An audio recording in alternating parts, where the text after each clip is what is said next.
Fikiria hivi. Unasimama Moshi, mji wa Tanzania, na joto ni nyuzi joto 30. Unatazama juu na kuona kilele cha Kilimanjaro, mlima mrefu zaidi barani Afrika, unaofikia mita 5895 juu ya usawa wa bahari. Kilele hicho kimefunikwa na theluji na barafu, na joto huko ni chini ya nyuzi joto 0. Sasa jiulize, kama jua linapiga juu zaidi kuliko chini, kwa nini kilele cha mlima ni baridi zaidi kuliko chini yake? Kwa nini si moto zaidi kule kileleni mwa mlima kwa kuwa uko karibu na jua? Jibu la swali hili lipo katika kitu ambacho wengi wetu huenda hatuna ufahamu kuihusu. Ni kitu kisichoonekana, kisichoshikika, lakini ambacho bila hicho hakuna pumzi, hakuna uhai, hakuna ulinzi duniani. Kitu hicho ni angahewa, safu ya gesi inayoizunguka dunia yetu kama blanketi lisilo na mshono. Angahewa ni safu ya gesi mchanganyiko inayoshikiliwa karibu na dunia na nguvu ya uvutano, gravity. Inafanya kazi kama ngao ya ulinzi kati ya uso wa dunia na anga za juu. Angahewa huchuja mionzi hatari ya ultraviolet, UV, kutoka kwa jua. Inapunguza tofauti kubwa za joto kati ya mchana na usiku, na inashikilia joto kupitia kinachojulikana kama athari ya nyumba ya kijani, greenhouse effect. Bila angahewa, joto la dunia mchana lingepanda hadi nyuzi joto 100 na usiku kushuka hadi chini ya hasi 100, kama ilivyo kwenye mwezi wetu ambao hauna angahewa. Angahewa ina uzito wa takriban tani trilioni 5.15, na robo tatu ya uzito huo iko ndani ya kilomita 11 za kwanza kutoka ardhini. Kadri unavyopanda juu, hewa inazidi kupungua na kuwa nyembamba, na hakuna mpaka dhahiri kati ya angahewa na anga za juu. Hata hivyo, wanasayansi hutumia mstari wa Kármán kwenye kilomita 100 kama mpaka rasmi wa ukingo wa anga za juu. Hewa imeundwa na nini? Hewa kavu imeundwa kwa gesi kadhaa, na 4 kuu zinaunda asilimia 99.998 ya hewa yote. Nitrojeni, N2, ndiyo gesi kubwa zaidi, ikiunda asilimia 78 ya angahewa. Nitrojeni hupunguza kasi ya mwako.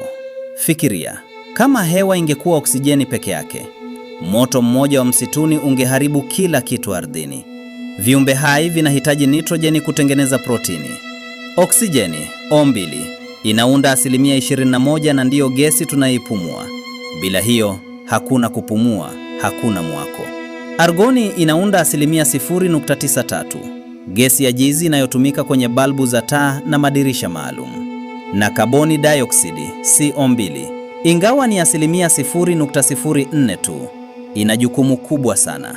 Mimea inaitumia kutengeneza oksijeni kupitia usanisi nuru, na yafanya kazi kama blanketi linaloshikilia joto la dunia. Mbali na gesi hizi, angahewa pia ina kiasi kinachobadilika cha mvuke wa maji, kwa wastani asilimia 1 kwenye usawa wa bahari, lakini inaweza kupanda hadi asilimia 4 katika maeneo ya tropiki yenye unyevunyevu mwingi. Mvuke huu ndio unaondoa mawingu, mvua na hali ya hewa tunayoiona kila siku. Angahewa imegawanywa katika tabaka 5 kulingana na jinsi joto linavyobadilika kadri unavyopanda juu. Kila tabaka lina sifa na kazi zake maalum. Hebu tuchukue safari. Tuanze chini, miguu yetu ikigusa ardhi, hadi juu kabisa ambapo dunia inakutana na anga za juu. Tabaka la kwanza, troposphere, kilomita 0 hadi 12. Troposphere ni tabaka la chini kabisa, na ndilo tunaloishi ndani yake. Kwa wastani, linaanzia ardhini hadi kilomita 12 juu, ingawa urefu huu unabadilika. Kwenye ikweta ni kilomita 18 hadi 20, na kwenye ncha za dunia ni kilomita 6 hadi 9 tu. Tabaka hili lina mambo mawili muhimu sana. Kwanza, lina asilimia 75 ya hewa yote ya angahewa, na karibu asilimia 99 ya mvuke wote wa maji. Hii maana yake, karibu hali yote ya hewa, mawingu, mvua, theluji, radi, kimbunga, upepo, hutokea katika tabaka hili moja tu. Pili, joto katika troposphere hupungua kadri unavyopanda juu, kwa takriban nyuzi joto 6.5 kwa kila kilomita. Hii ndiyo jibu la swali letu la mwanzo kuhusu Kilimanjaro. Ingawa kilele kiko karibu zaidi na jua, troposphere haipati joto moja kwa moja kutoka jua. Badala yake, uso wa dunia ndio unaonyonya nishati ya jua na kupasha joto hewa iliyo karibu naye. Kadri unavyoondoka mbali na ardhi, joto linapungua. Ndiyo maana theluji inaweza kuwepo kilele cha Kilimanjaro, hata ingawa mlima uko kwenye ikweta.